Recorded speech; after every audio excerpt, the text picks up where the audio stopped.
A show based on the facts, honesty, the man, the myth, the legend. ChristiTutionalist Joseph M. Leonard. Welcome to ChristiTutionalist Politics Podcast, aka CTP, in association with thelibertybeacon.com. And I am your host, Joseph M. Leonard, and that's Leonard.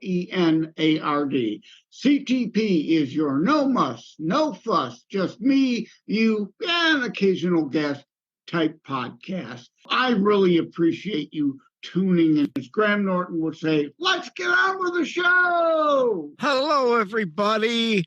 I am intending that this will be a short show, but I think you've heard me say that before. And once I get it going, it kind of just keeps going and going and going. So, well, we'll see, right? But indeed, I'm intending this to be fairly short. I've got my notes here. You can hear me rustling them if the noise cancellation doesn't.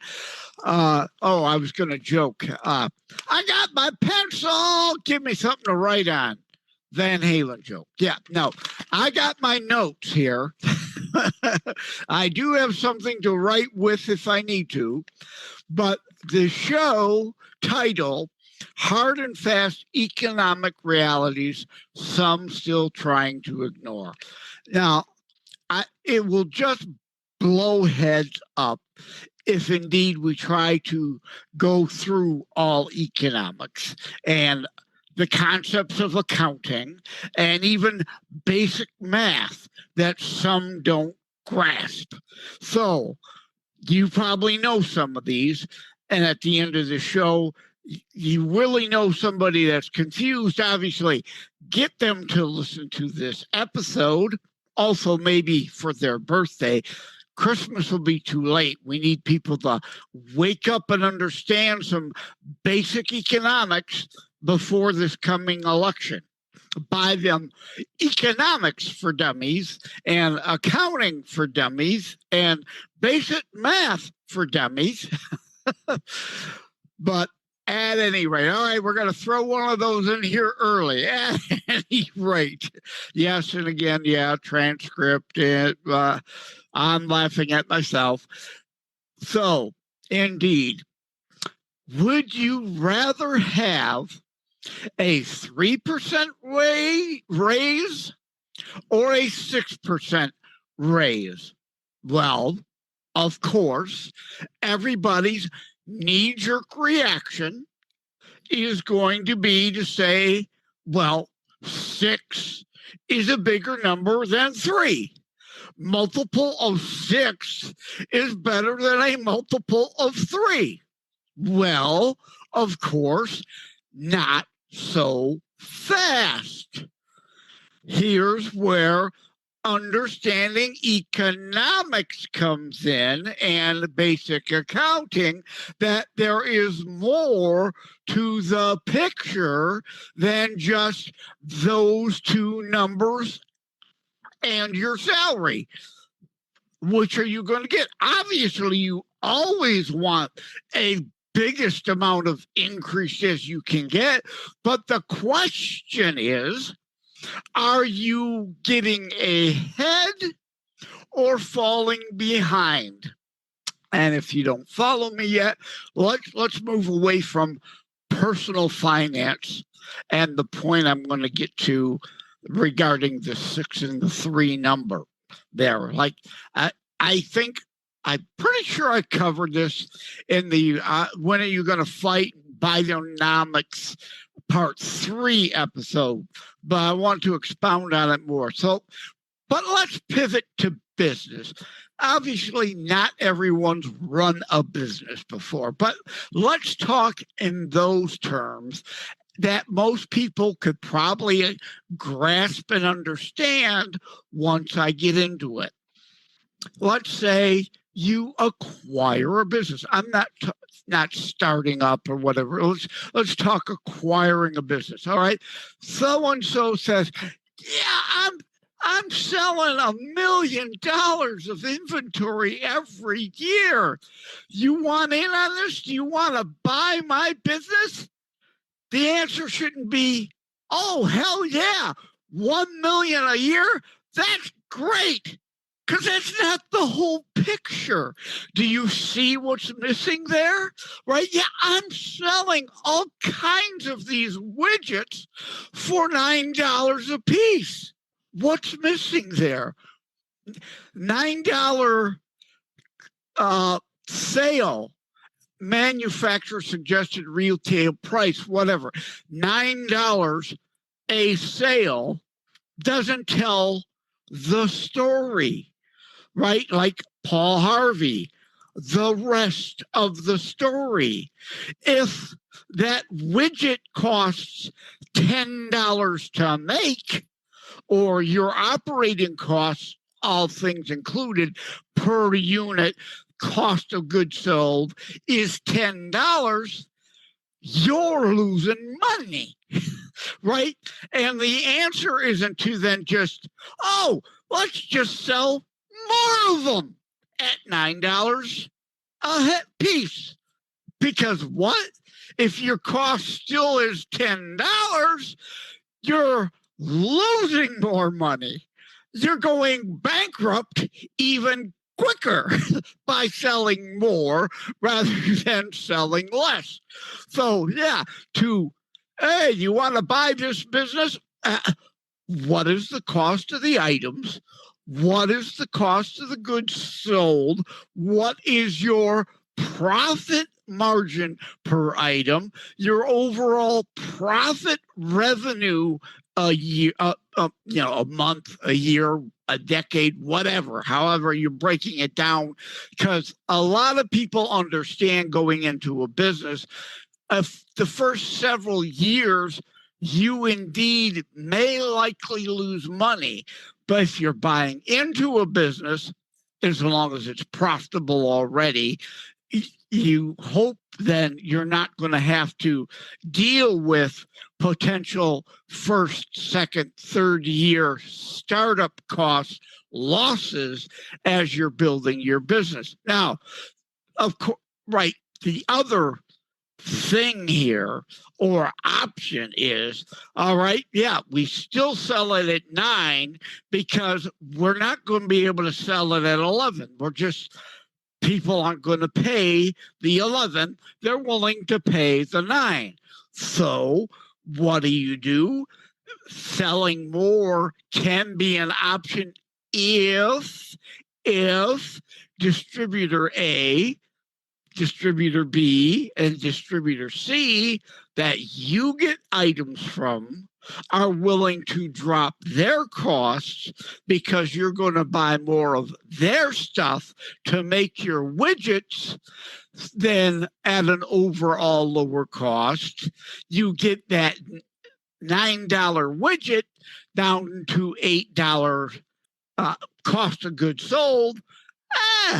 Now you're profitable. I'm sure a lot of you already see and understand where this is going. But let's talk Little Caesars. And I've not worked for them. I've not seen their books. So I'm just using them as a generic, in general kind of concept example because, yeah, they're headquartered in Detroit. They are Michigan-based. They didn't start in Michigan, but yeah, their headquarters is there now. They didn't go from selling, $8 pizzas to the hot and ready $5 pizzas without making adjustments. They knew the long-term goal was to sell 2, 3, 4, 10 times as many pizzas at $5. So a smaller profit would be okay and make it up in bulk. And so they, like I said, went to their distributors, found ways to cut their costs, cut corners, cut labor costs, cut whatever costs they could. Therefore, a $5 pizza could be viable and in the long run make even more money by selling 10 times as many of them as they sold at $8. Stay with us. We'll be right back. Hi, my name is Ed Bondarenka, and I host Your American Heritage on Saturdays at 2 in the afternoon on this station. Your American Heritage is a show about the struggle we find ourselves in and how to react to it in the light of our biblical and American heritage. Listen to it while you're working around the house, the garage, cleaning the guns, walking the dog, driving, or just lazing around. Join me at 2 o'clock Saturdays here on Wham Radio, 1600 AM, 92.7 FM. God bless America.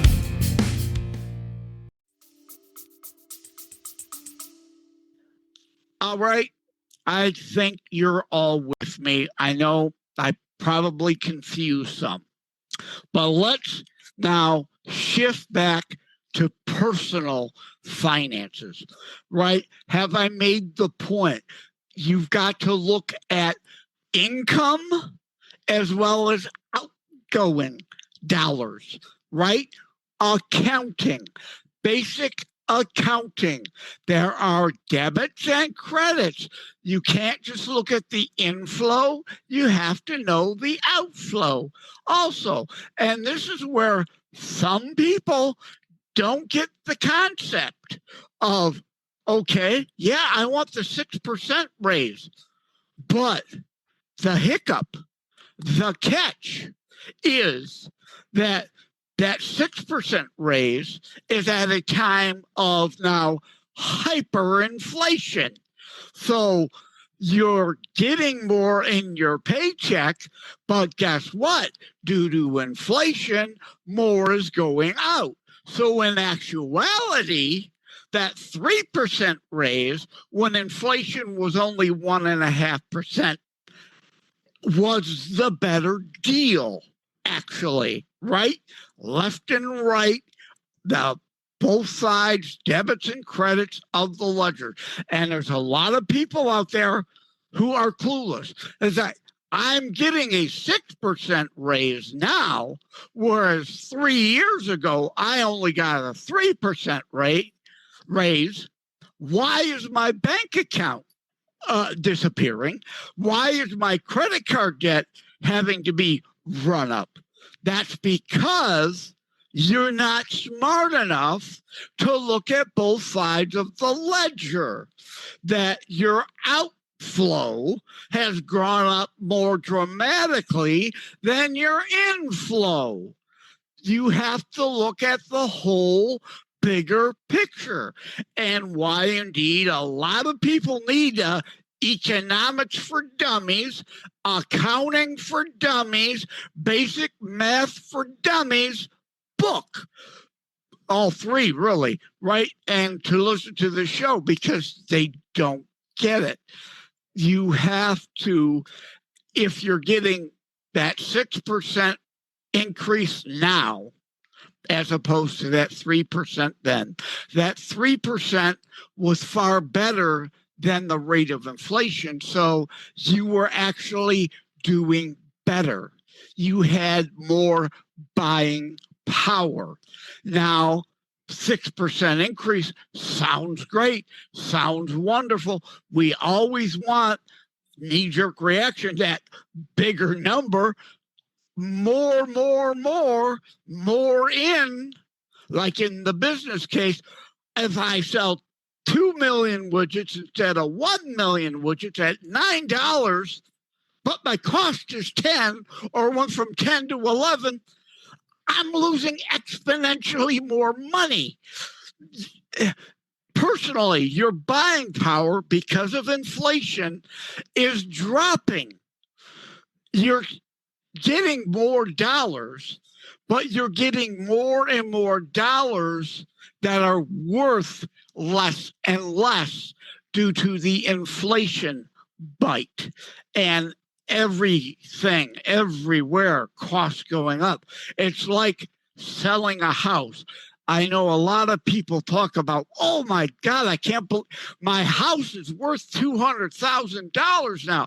I paid $50,000 for it, whatever ago, right? Well, if you sell it for $200,000, unless you're moving somewhere else out of state that has a much lower level of cost of living, how much good is it going to do to get the 200,000 if the other next house you're going to buy, if you're able to greatly downsize, is going to cost you $200,000? You're not gone anywhere. You've not gained anything. Now, I had friends I used to work with, Fred. They had, it was at the time a $150,000 house. They both were working. He was not working anymore. So they moved from Michigan to Georgia because her job was portable. So they sold their house for $150,000, and they were able to find a house in the cost of living areas that were much less for only $50,000. So they actually gained. They had buying power. They didn't just swap $150,000 home for another $150,000 home and then actually got nowhere. They actually saw the bigger picture. And that's what we're talking about here. Looking at a bigger picture and all the numbers, both the debits and the credits. Okay. And, let me read the beginning of the Liberty Beacon Associated corresponding correlating article.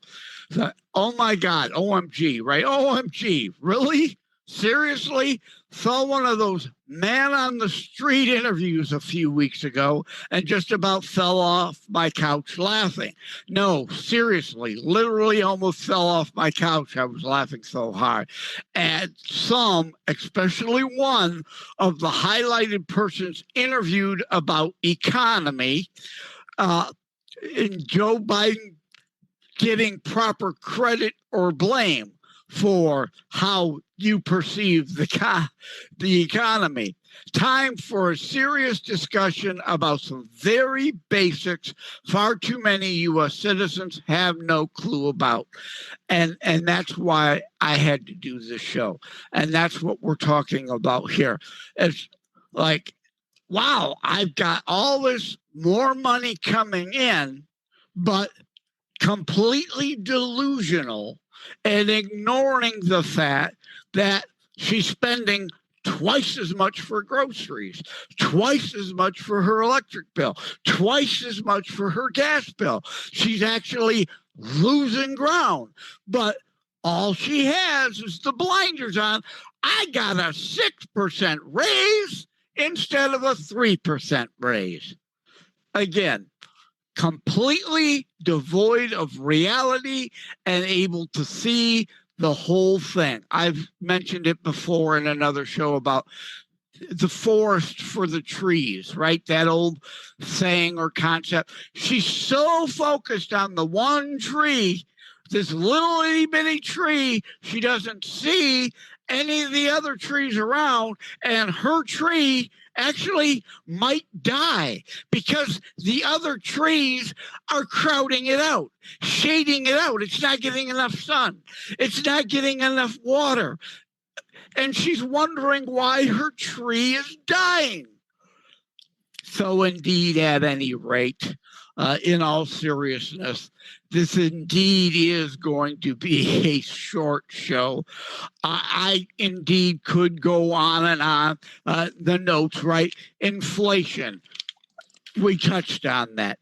Overall debt, I touched on that. People are running up their credit cards like there's no tomorrow and not understanding the whys and the wherefores.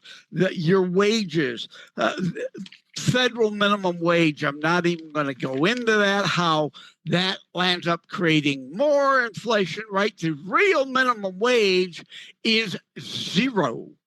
And when you dictate that Midland, Michigan, or other remote area of Michigan must pay $20 an hour for a burger flipper, that the McDonald's and Burger King and Wendy's might be able to afford in Detroit because of the volume of sale, it doesn't work. The cost of living is different state to state to state, and even often county to county to county within a state. That's why the federal government, beyond being unconstitutional, it has no authority to do that, is just stupid. Because, again, place A isn't the same as place B, and you can't just look at the how great it is to give everybody this much money. But what it really does is cost jobs. So there are fewer people making indeed that more money, as every place then automates to eliminate and reduce their labor costs or keep it the same. Same payroll, but fewer people, because they got to pay fewer people more money. So I didn't even mean to go down that road. I'm glad, I guess, we did. The point here is, I know, you've got to grasp on basic concepts of economics. You can't just wave a magic wand and improve one side of the ledger, especially for a certain number of people, and those who then magically get twice as much as a minimum wage causes problems with all the other people who have improved their skills, found better jobs to move themselves up the economic wage ladder. That's how it's done. You get a job, pays next to nothing when you're young, you gain skills, you become more marketable, you get different jobs that then pay you more subsequent to your actual worth of the jobs and the business and the market you're dealing in. Okay, I've indeed kind of gone off on a tangent that I wasn't expecting to do, but all these things relate. And the problem is, people on the left only want to look at the tree rather than the whole forest. Issues relate to other issues. Nothing exists in a vacuum. You tweak one thing, you can break something else. And that's kind of the bottom line here. We've got to get a handle on this inflation. It's out of control. We got to get a handle on our deficits and debt, because that's a large part of the federal government spending, especially when they're printing fiat money based on nothing, exists out of nothing. They're just printing it. The Weimar Republic is around the corner. Cloward and Piven bankrupting of America is around the corner if we don't get a handle on it. And soon, like the Weimar Republic and Venezuela, we're going to need a wheelbarrow full of cash just to get a loaf of bread. So, people, we've got to wake up before it's too late. And we are nearing that point of no return. Thank you all. Take care. God bless. Thank you for having tuned in for ChristiTutionalist Politics Show. If you haven't already, please check out my primary internationally available book, Terror Strikes, coming soon to a city near you. Available anywhere books are sold. If you have locally run bookstores still near you, they can order it for you, or autographed copies are available online direct from me via terrorstrikes.info/shop. Be sure to check out more about today's discussion at thelibertybeacon.com, where my articles drop every Saturday. And let me remind, over time, the fancy high production items will come, But for now, for starters, it's just you as a very appreciated listener by me.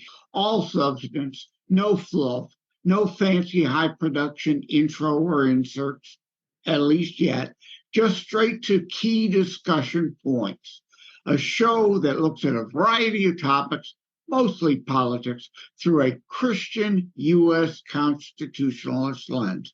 So again, thank you from the bottom of my heart. Take care. God bless. Like and subscribe to ChristiTutionalist Politics Podcast and share episodes. We need your help to grow the show.